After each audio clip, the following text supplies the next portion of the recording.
بسم اللہ الرحمن الرحیم. ناظرین، ہٹ سٹوری کے ساتھ میں ہوں شمشاد مانگٹ. سبزی منڈی کے حوالے سے ناظرین ہم آپ کو آگاہ کرتے رہتے ہیں کہ وہاں کا جو کرپٹ مافیا کیا کر رہا ہے. ہمارے دوست جناب یعقوب علوی صاحب وہاں کی وہ تباہ کن خبریں سامنے لاتے ہیں، خوفناک حقائق سامنے لاتے ہیں. تو ان کو اب وہاں کے جو کنٹریکٹر ہیں وہ دھمکیاں دینے پہ اتر آئے ہیں. جناب یعقوب علوی صاحب، کیا ہوا ہے؟ نعیم کاکڑ صاحب وہاں کے کنٹریکٹر ہیں، ان کے ساتھ کیا آپ کا سینگ پھنسا ہوا ہے؟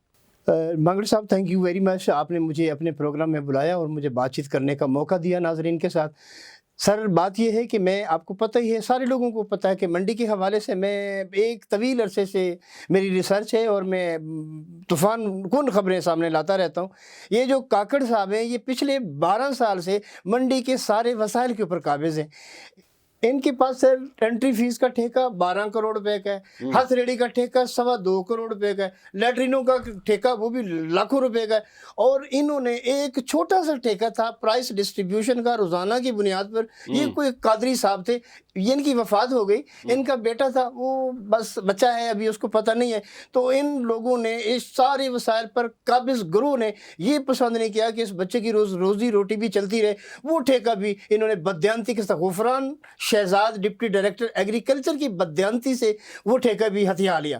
اب وہ ٹھیکہ ہتھیانے کے بعد میں نے اس بچے کو سمجھایا، بھائی یہ ٹھیکہ تو تمہاری تو بولی 6,15,000 روپے کی تھی، تو 2,15,000 والا کیسے لے گیا؟ تو اس نے مجھے عجیب قسم کے انکشافات کیے، جس کے اوپر میں نے اس کو تھوڑا سا کیا بتایا بچے نے؟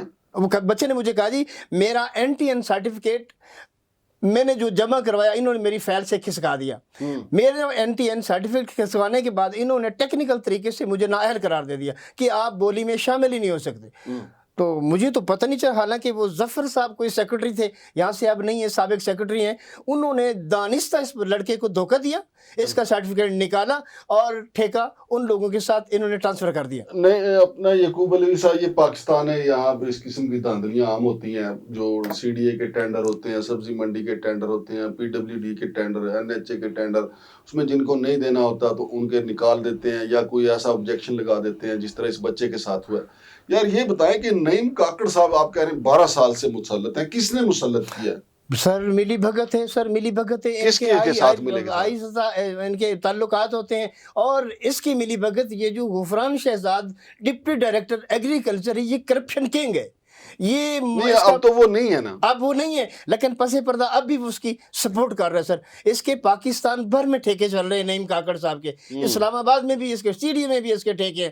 لیکن ٹھیکے صرف لیٹرینوں کے ہیں، لیٹرینوں کو ٹھیکے ہیں، ہاتھ ریڑھی کا ٹھیکہ. اور دوسری سر ماکڑ صاحب میں آپ کو بتاؤں، ہاتھ ریڑھی کا ٹھیکہ پہلے ڈیفرنٹ لوگ چلا رہے تھے، اب کاکڑ صاحب نے لیا. کاکڑ صاحب نے اس کو اندر کسی قسم کی کوئی عوامی سہولیات کے لیے تبدیلی نہیں کی، بس پیسے سمیٹنے کا کام لے لیا. اب نہیں، وہ سنا ہے کہ جو ہاتھ ریڑھی ہیں وہ بڑی ریموٹ کنٹرول ہیں اور بڑی جناب فاسٹ چلتی ہیں. جو سر غریب لوگ ہیں، مزدور طبقہ لوگ ہیں، ان کی مزدوری کو کے لیے سارا دن وہ دھکے کھاتے ہیں، اور ان کا سارا کمایا ہوا مال یہ مافیا کھا جاتا ہے. نہیں، ایک ریڑھی کا پر ڈے ٹھیکہ کیا ہے؟ سر اس کا کوئی جو مثلا مزدور کو جو ہاتھ ریڑھی سب ڈیلر ہے نا، سب ڈیلر، کسی کے پاس 200 ریڑیاں ہیں، کسی کے پاس 100 ریڑیاں ہیں، کسی کے پاس 500 ریڑیاں، وہ کرائے پر لگاتے.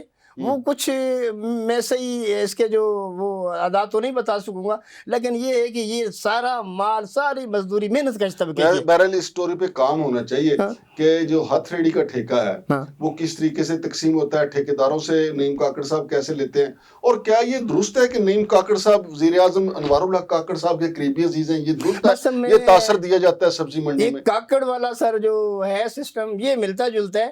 باقی نہیں یار، کاکڑ قبیلہ بہت بڑا ہے، ایسی بات نہیں ہے، لیکن یہ تھوڑی ہے کہ ہر کاکڑ جو ہے وزیر اعظم انوار اللہ کاکڑ کا رشتہ دار ہے. یہ سر اب تحقیق، ابھی اس کی میری تحقیق نہیں ہے، میں یہ تحقیقات کرتا ہوں. تحقیقات کے بعد آپ کے اگلے پروگرام میں میں آپ کو بتاؤں گا کہ کاکڑ انوار اللہ کاکڑ کے ساتھ اس کا کوئی قریبی رشتہ داری بھی ہے یا صرف کاکڑ والی گیم ہے.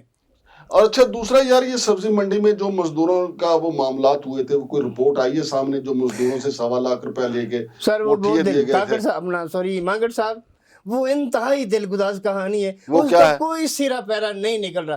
وہ کاکڑ صاحب صرف 7 دن کے ٹاسک پر اس کی انکوائری یہ ایم رانا وکاس ایڈمن ڈائریکٹر کی سپرد کی گئی تھی، لیکن ایڈمن صاحب نے پتہ نہیں اس کے اندر کیا جادو منتر ڈالا ہے کہ اس کا کوئی رزلٹ آنے سے رہا ہے، اور وہ لوگ اتنے پریشان ہیں جس کی حد کوئی نہیں۔ وہ ہر روز احتجاج، چھوٹا چھوٹا احتجاج کرتے ہیں۔ میرے سروے کے مطابق مجھے چند لوگوں نے بتایا کہ صرف ہمیں رپورٹ کا انتظار ہے، اس کے بعد ہم منڈی گیٹ کے سامنے بھرپور دھرنا دیں گے، اور اس وقت تک ہم دھرنا نہیں سمیٹیں گے جب تک ہمارے مطالبات پورے نہیں کیے جاتے اور ہمارے پیسے واپس نہیں کیے جاتے۔ ابھی تک تو کچھ نہیں ہوا نا؟ ابھی کچھ نہیں ہوا۔ اور وہ جو بہبود فنڈ والی آپ سٹوری لائے تھے، بہبود فنڈ والی ایک اور اتنا بڑا کٹا ہے، میں حیران ہوں وہ کہ کیا یہ بنا اس کا؟ ہم نے پچھلے پروگرام میں انکشاف کیا تھا کہ بہبود فنڈ کے نام پہ ہر میں ٹرک آپ سے کو اس کی تفصیل بتاتا ہوں۔ یہ بہت قصہ کہانی آگے چلی گئی۔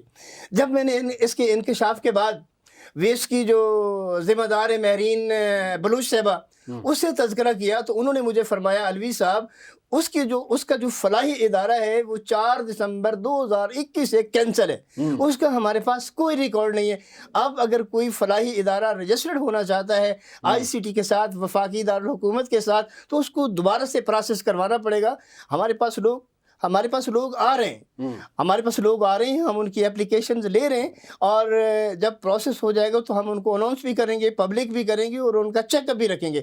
لیکن جو یہ ادارہ ہے جس کا آپ تذکرہ کر رہے ہیں، اس کا ہمارے پاس کوئی ریکارڈ نہیں ہے، لیکن اس کے باوجود انہوں نے طاہر ایوب صاحب کو 7 دن کے نوٹس پر تمام ریکارڈ کے ساتھ دفتر حاضر ہونے کا کہا، لیکن اس کی بھی کوئی معلومات سامنے نہیں آئی کہ انہوں نے ریکارڈ کے ساتھ۔ وہ بہبود فنڈ ابھی تک جگہ ابھی ٹیکس تک چل رہا ہے لیا جا رہا ہے؟ جی جی، حالانکہ چیف کمشنر صاحب نے اس پہ انکوائری کروانے کا کہا تھا۔ بالکل انکوائری، ایک طرف انکوائری بھی چل رہی ہے لیکن ایک طرف بہبود فنڈ بھی چل رہا ہے۔ مجھے یہ معلوم ہوا تھا وہ اپنے ذرائع سے کہ انہوں نے وہاں سے بندے ہٹا کے گاڑیوں کے پیچھے لگا دیے، جہاں گاڑی جاتی ہے وہاں ان کا بندہ پہنچ جاتا ہے، جی بہبود فنڈ دے دو۔ اب میرا سوال یہ ہے، انتظامیہ سمیت اعلیٰ حکام سے یہ سوال ہے مانگڑ صاحب کہ پوری دنیا میں کوئی اس قسم کا طریقہ رائج ہے کہ آپ بیریل کے اوپر گاڑی کو روک کر جبری بہبود فنڈ کا تقاضا کریں؟ بہبود فنڈ ایک ویلنٹری فنڈ ہوتا ہے، لوگ ادارے کی پرفارمنس کو دیکھ کر فنڈ دیتے ہیں، بہت اچھا کام ہے۔ نہیں، چند خاندانوں کی تو بہبود ہو رہی ہے ہاں، نا؟ چند خاندانوں کی ضرور ہو رہی ہے، اس کے اندر صرف 4 گنتی کے 4 لوگ ہیں۔ Number 1 Tahir Ayub general secretary ہیں اور ہولی سولی ہیں۔ ان کا پروٹوکول ایسا ہے کہ یہ اپنے مسلح گارڈ کے ساتھ ہوتے ہیں اور کسی بندے کے ساتھ یہ کوئی ملاقات نہیں کرتے۔ میں پچھلے 3 سال سے کوشش کر رہا ہوں، ان کو میسیجز بھیج رہا ہوں، ان کے دفتر میں جاتا ہوں، ان کے ملازمین کو ملتا ہوں، لیکن طاہر ایوب صاحب ہیں کہ ان ٹرسٹ سے مس نہیں ہوتا۔ اچھا، آپ یار یہ کہہ رہے تھے کہ طاہر ایوب اینڈ کمپنی اور نعیم کاکڑ ان کی طرف سے آپ کو دھمکیاں دی جا رہی ہیں۔ ہاں بالکل، آئی جی صاحب نے تو آپ کو یقین دہانی کرائی تھی کہ آپ کی زندگی کو خطرات لاکھ آپ کو کاکڑ سیکورٹی صاحب دی جائے۔ انتہائی افسوس کے ساتھ میں یہ جو وکٹمائزر لڑکا تھا محمد فاروق، جس کا میں نے پروگرام بھی کیا ہے اور اس کے جو حقوق تھے میں نے اس کی بات کی، حقائق پر مبنی حقائق لے کر میں سامنے آیا، لیکن نعیم کاکڑ کو یہ بات پسند نہیں آئی۔ اس نے مجھے اپنے دفتر میں بلایا، دھوکہ دہی سے بلایا کہ الوی صاحب آپ آ جاؤ، آپ کو کوئی اشتہار وغیرہ دیں گے۔ تو میں گیا، آپ اشتہار لینے چلے گئے؟ میں اشتہار لینے چلا گیا، چونکہ سر ہمارا جو میڈیا ہے، ہمارا جو صحافتی سسٹم ہے، یہ اشتہارات کی بیس پر ہی چلتا ہے۔ میں گیا تو وہاں پر پہلے سے 8-10 لوگ موجود تھے، جن کے اندر 3 لوگوں کو میں جانتا ہوں۔ ایک نعیم کاکڑ صاحب، دوسرے اس کے مینیجر ہیں، پروجیکٹ مینیجر ہیں اسماعیل مرزا صاحب، اور اس کے ایک جنرل مینیجر ہیں یاسر زمان صاحب۔ ان کے علاوہ کوئی 5-7 لوگ اور بھی تھے۔